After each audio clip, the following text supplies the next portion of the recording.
I've been studying and writing about the Republic of Macedonia since 2003, when I was an undergraduate in international conflict resolution at the University of California at Berkeley.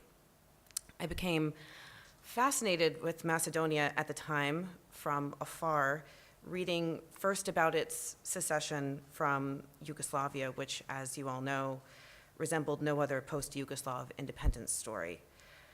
I kept reading about the UN mission, about the OSCE, and of course about the Ohrid Framework Agreement.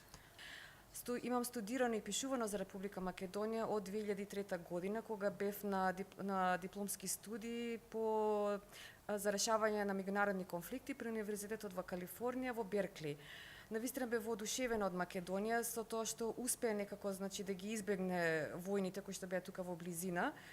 И постојано читав за мисиите на Обединетите нации, за мисиите на ОПСЕ и секако за Охридскиот рамковен договор.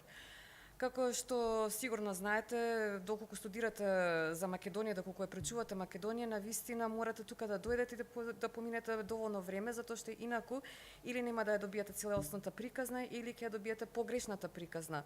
И таа всушност приказната во овој случај не е толку добра, да кажам. Меѓутоа, демократија секако треба да биде базирана на правилот на владење на правото. So, as I'm sure you know, if you are studying Macedonia, you really have to come to Macedonia and spend a lot of time.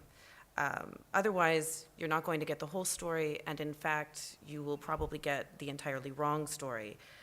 When I was coming in 2003, the story that I would have gotten had I just scraped the surface would have been, isn't this great? We've got it all figured out. Democracy based on the rule of law, and now we will all move forward. Yes, I got it already. You did? Yes. Oh, okay. Oh, I'm so sorry. So over the years, I continued to come to Macedonia, writing a graphic novel, writing about nationalism, minority rights, political transitions, and so on. And this was primarily in an academic environment at Columbia University and at the Harriman Institute, which is a research institute also at Columbia, devoted to the study of Russian, Eurasian, and East European affairs.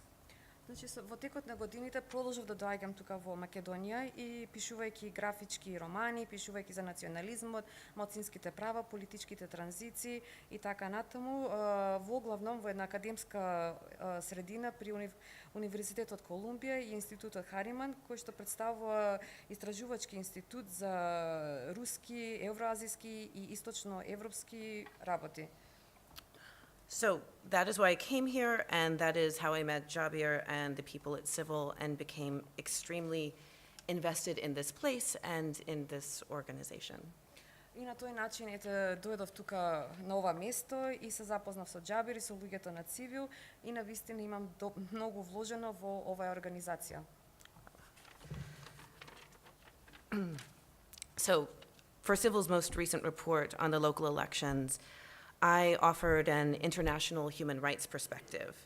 And if you haven't already read the report, I encourage you to do so, not because my portion of it is so great, but because the rest of it is very important reading. And there are copies available here, and of course it's all online. I'll try to keep my own remarks brief. I know that we probably will run short of time. The international perspective and the human rights perspective has been, by and large, very positive. If you read the international reporting, these elections have been assessed as relatively free and fair, a big improvement over years past, and that's in their conduct. And in their results, they favored a platform of reforms aimed at restoring public trust, rebuilding public institutions, and furthering multi-ethnic integration. Значи, за неодамнешните извештаи на ЦИВИЛ за локалните избори кои што се одржаа во октомври 2017 година, јас понудив една перспектива за од аспект на меѓународните човекови права. Доколку не сте го прочитале овој извештај, навистина ве охрабрувам да го сторите тоа. Тука има капи кои што се на располагање, а секако ги има овој извештај и онлайн. Ќе се потрудам да бидам кратка во однос на овие забелешки, со тоа што, значи, меѓународните перспективи се во главном мощно позитивно. Доколку сте го читале меѓународното известување, овие избори беа оценети како релативно слободни и фер. а големо подобрување има во однос на последните години. Во однос на резултатите, тие беа во прилог на реформи насочени кон враќање на јавната доверба, повторна изградба на јавните институции и понатамошна мултиетничка интеграција. This is all taken as a very welcome change after a decade of watching Macedonia's international rankings vis-à-vis democracy and media freedom plummet. Many, including myself, warned that Macedonia was in danger of becoming a captured state during this time. Да, ова секако беше да добродојдена промена во однос на последната декада, каде што гледавме дека меѓународните рангирања на Македонија во однос на демократијата и медиумската платформа бележеа пат. Многумина, вклучувајќи и мене, предупредува дека Македонија е во опасност да стане една заробена држава во ова време. But there is a bit of a problem with this positive outlook. This is how internationals tend to see things. We look at the last two elections and we think, finally, things are going the right way in Macedonia. Finally, Macedonia has chosen democracy. This might sound familiar. We've had these conversations before about Macedonia's big change in an election year. Okay, you can go ahead. Okay. Speaking as an American, I can tell you that we love these stories because, and I hate to say this, but they confirm our belief that deep down everyone wants to be like us. If we can remove the bad leaders, everything will fall into place, and people from below will just naturally choose what we would have them choose. And I know this because unfortunately, I'm guilty of this thinking myself. Occasionally. Да, ваква е тенденцијата на интернационалните, вака ги гледаат работите. Ние ги гледаме последните два изборни процеси и мислиме конечно работите тргне кон вистински пат во Македонија. Конечно Македонија избра демократија. Меѓутоа, зборувајќи како американец, можам да ви кажам дека ние ги обожаваме ваквите приказни, бидејќи тие ја потврдуваат нашата верба длабоко во нас дека сите сакаат да бидат како нас. Доколку ние би ги оттргнале ваквите лоши лидери, секој си дојде на свое место. А ова го знам бидејќи и јас сум виновна за ваквото размислување. However, even if this is the tendency of internationals to encourage the good news and to discourage sources of bad news, here on the ground, I humbly submit, that we need to be extremely careful and honest with ourselves. We need to be thinking about the actual human experience and the situation of human rights and freedom in real life, not just how the country is perceived by others who are making their own stories.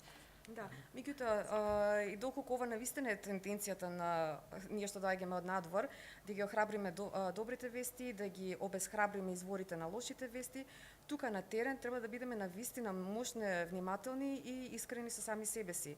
Мора да размислиме за вистинските всушност човекови искуства и за состојбата со човековите права и слободи во реалниот живот, а не само како државата ја перцепираат другите.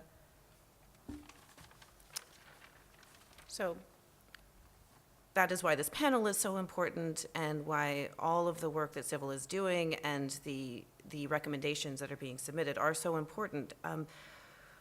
Rather than agreeing with the narrative that Macedonia has made the right choice and now has the right leadership, it is still pressing and still criticizing and saying that we must do better and be fully transparent in negotiations and reforms.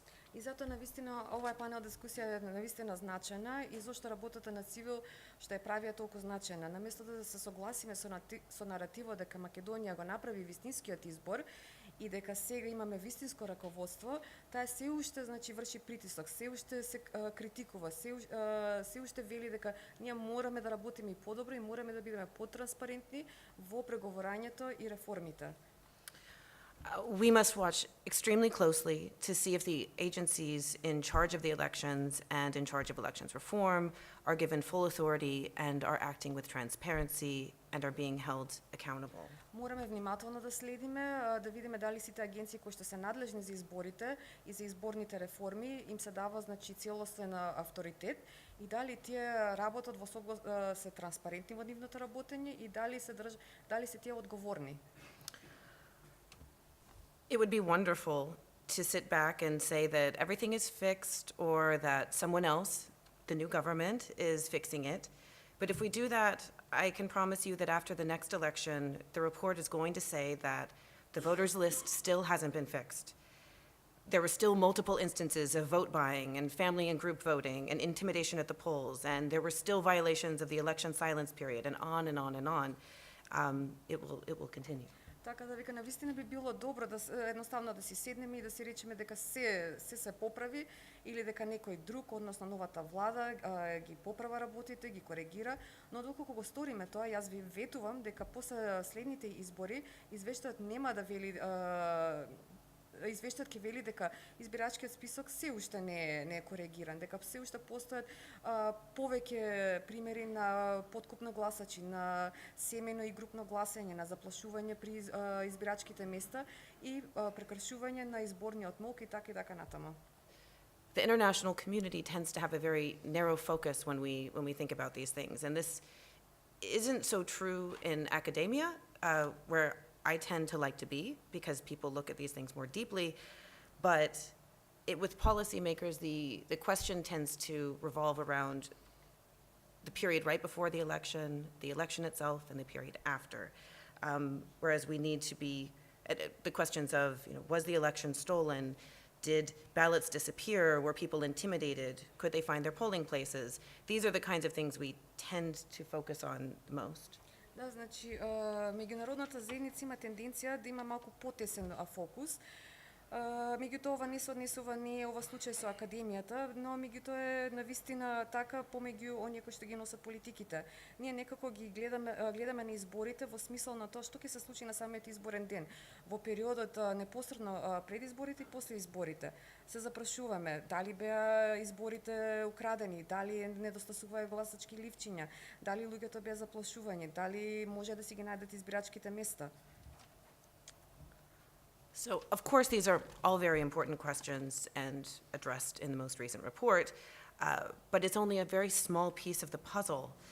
Many times, elections can be technically free and fair, while in fact they're being used as tools. The trappings of democracy are being used as tools to help one party or group of people consolidate power. In political science, this is a regime type called competitive authoritarianism, and we have to be very careful about this. Да, значи, момент само. Секако вика, овие се навистина битни прашања, меѓутоа сепак ова е само еден мал дел од вкупната сложувалка. Многу пати изборите може да бидат технички слободни и фер, меѓутоа во суштина се користат како алатка да се помогне не една партија или на група консолидирана моќ. Во политичката наука ова е режим кој што се нарекува компетитивен авторитаризам. Ние мораме да бидеме мощни, внимателни околу ова прашање. It is crucial to examine the overall conditions in overall society outside of elections. It is important that new challengers can come out of the woodwork and build support for their ideas. And I should be clear, I'm not saying that everything that is new and everything that has the word civil society attached to it is a good thing, but we still need new interest groups to form and for civil society to generally have a chance to thrive. Да, значи можно е битно да се разгледат целокупните услови, целокупното општество надвор од изборите. Битно е да се видат и новите чинители кои што произлегуваат, кои што треба да изградат поддршка за нивните идеи. Не велам дека нови и се што има, значи лепенка граѓанско општество, дека е се добра работа, но сепак треба да имаме, значи вакви групи, нови групи на интереси да се формираат и да граѓанското општество да може да се развива.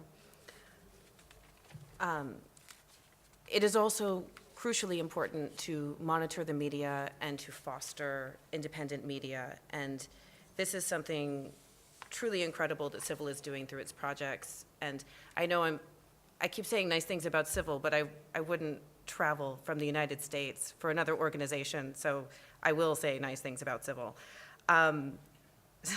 Sorry. But the fact that they are training everyday people to become journalists and to report on issues that are important to them and to their communities, and then amplifying those voices so that other people hear them and people actually believe their voices are going to be heard, helping people speak out and convincing them that it's worth speaking out and that their voices, like I said, will be heard. This does so much more for democracy than any election is ever going to do. Секако битно е да се следат медиумите и да се негуваат независните медиуми, што представува огромна загриженост на Балканот. Она што ЦИВИЛ го прави преку своите проекти е навистина неверојатно. Обучува обични граѓани да станат новинари и да известуваат за прашања кои се битните за нивни заедници, а потоа ги засилува нивните гласови за да можат нивните гласови да се слушнат. Им помага на луѓето да можат да зборуваат, ги убедуваат нивните гласови дека ќе бидат слушнати, а ова за демократијата е многу побитно, повеќе придонесува отколку што можат самите избори. So, as I was writing this and sort of going over this before getting up to speak, I thought I should probably just stop using the word democracy because it's too easy of a buzzword to use. And then if someone says democracy, everyone says, oh, that sounds great. I think that it's about bringing people up and bringing people in, and we should always be looking, who is doing that? Are we doing that right now? How can we support the people that are doing that? And that is why, if you look at this report, you'll see that it's really different from any other monitoring report that I've ever seen. And I spend all day looking at human rights reports, so I do know. These reports are different. They do more than just monitor. They bring in thinkers and writers from the local community, and they're really, truly creative. And this is how you develop stakeholders, and this is how you, instead of doing democracy, this is how you bring people up and bring them in. Thank you for having me here. Да, значи, кога велам за демократија, кога зборуваме, значи да се доведат луѓето заедно, да се зближат луѓето, да се вклучат луѓето. Поради тоа, доколку го погледнете во извештај, ќе видите дека е поразличен од другите мониторинг извештаи. А ова го знам, бидејќи тоа го правам цел ден, значи разгледувам извештај за човекови права. Но овие се различни. Овие извештаи навлегуваат во многу повеќе работа отколку самиот мониторинг. Тие, значи, ги доведуваат заедно мислителите, оние кои што ги пишуваат, писатели од локалната заедница, а тие се тие кои што се навистина многу креативни. И на овој начин вие ги развивате засегнатите страни. На овој начин вие ги зближувате луѓето, ги вклучувате луѓето. И јас би сакала да ви се заблагодарам за моето присуство денес.